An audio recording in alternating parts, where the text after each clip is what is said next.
Hi అండి. అందరికీ నమస్కారం. Welcome to my channel. ఈ వీడియోలో ప్రభుత్వ ఉద్యోగులకు నరక వేతనం ఒక్కో శాఖకు ఒక్కొక్కలాగానైతే అప్డేట్ రావడం జరిగింది. మరి దీనికి సంబంధించిన పూర్తి వివరాలు వీడియోలో తెలుసుకుందాము. వీడియో అయితే ఎక్కడే గాని స్కిప్ చేయకుండా ఎండ్ వరకు చూసేయండి. అప్పుడే ఇన్ఫర్మేషన్ పూర్తిగా అర్థమవుతుంది.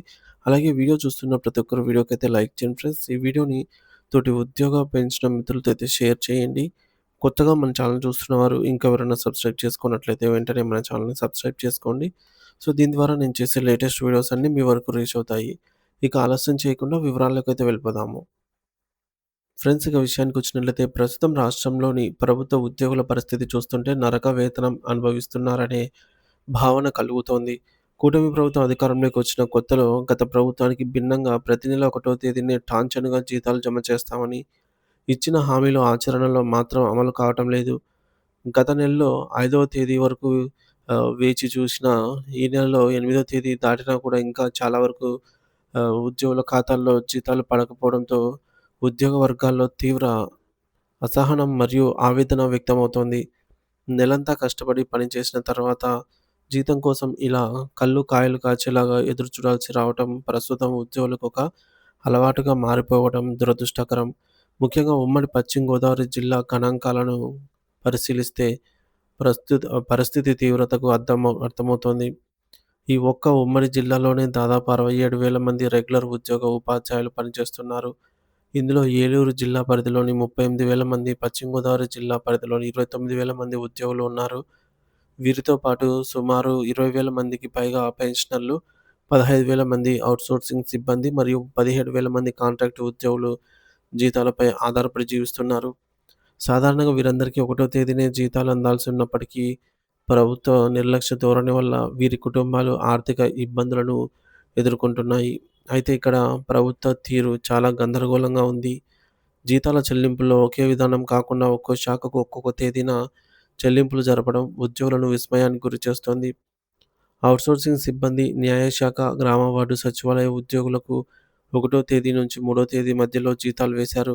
కానీ అత్యంత కీలకమైన revenue, irrigation, zilla parishad, cooperative, BC welfare, social welfare మరియు ఎస్సీ, ఎస్టీ ప్రత్యేక న్యాయస్థానాల సిబ్బందికి సోమవారం రాత్రి వరకు కూడా ఒక్క రూపాయి కూడా జమ కాలేదు. ఒకే ప్రభుత్వంలో పనిచేస్తున్నటువంటి ఉద్యోగుల మధ్య ఈ తారతమ్యం ఎందుకు చూపిస్తున్నారో ఎవరికీ అర్థం కావటం లేదు. ఈ ఆలస్యం వల్ల ఉద్యోగులు ఎదుర్కొంటున్న అతిపెద్ద సమస్య సిబిల్ స్కోర్ పడిపోవడము. నేటి రోజుల్లో ఆర్థిక క్రమశిక్షణ చాలా ముఖ్యం. బ్యాంకులు పాన్ కార్డులు ఆధారంగా సిబిల్ స్కోర్‌ను ట్రాక్ చేస్తున్నాయి. ఉద్యోగులు ఒకటో తేదీన జీతం వస్తుందనే నమ్మకంతో గృహ రుణాలు, వ్యక్తిగత రుణాలు, వాహన రుణాలకు సంబంధించి ఈఎంఐలు వీటి తేదీలను 5వ తేదీ లోపు పెట్టుకొని ఉంటారు. ఇప్పుడు 8వ తేదీ దాటినా కూడా జీతం పడకపోవడంతో ఖాతాలో డబ్బు లేక చెక్కులు మరియు ఆటో డెబిట్లు బౌన్స్ అవుతున్నాయి.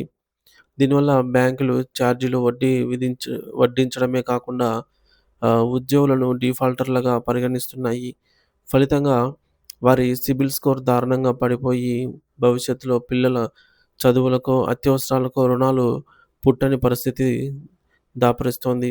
ఇది సంవత్సరం చివరి నెల కావడం, రాబోయే రోజుల్లో క్రిస్మస్ పండుగ ఉండడంతో ఉద్యోగులు మరింత ఆందోళన చెందుతున్నారు. పండుగ ఖర్చులు, ఇటువంటి ఇంటి అవసరాలు తీర్చలేక సతమతమవుతున్నారు. మరోవైపు ఉద్యోగులకు ఇవ్వాల్సిన డీఏ బకాయిలు, ఇతర ఆర్థిక ప్రయోజనాల ఊసే ప్రభుత్వం ఎత్తడం లేదు. బహుశా జీతాలు ఇవ్వటమే గొప్ప అనే స్థాయికి పరిస్థితిని దిగజార్చి ఉద్యోగులు తమ హక్కులైనటువంటి డీఏలు, పీఆర్సీల గురించి అడగకుండా చేయాలనేదే ప్రభుత్వ వ్యూహమా అనే అనుమానాలు ఉద్యోగ సంఘాల్లో కలుగుతున్నాయి. ఇదేం కర్మరా బాబు! చరిత్రలో ఎప్పుడూ ఇలాంటి పరిస్థితిని చూడలేదు అని ఉద్యోగులు వాపోతున్నారు. ఇప్పటికైనా ప్రభుత్వం స్పందించి తక్షణమే జీతాలు విడుదల చేసి డిఫాల్టర్లుగా మారుతున్న ఉద్యోగులను ఆదుకోవాల్సిన అవసరం ఎంతైనా ఉంది.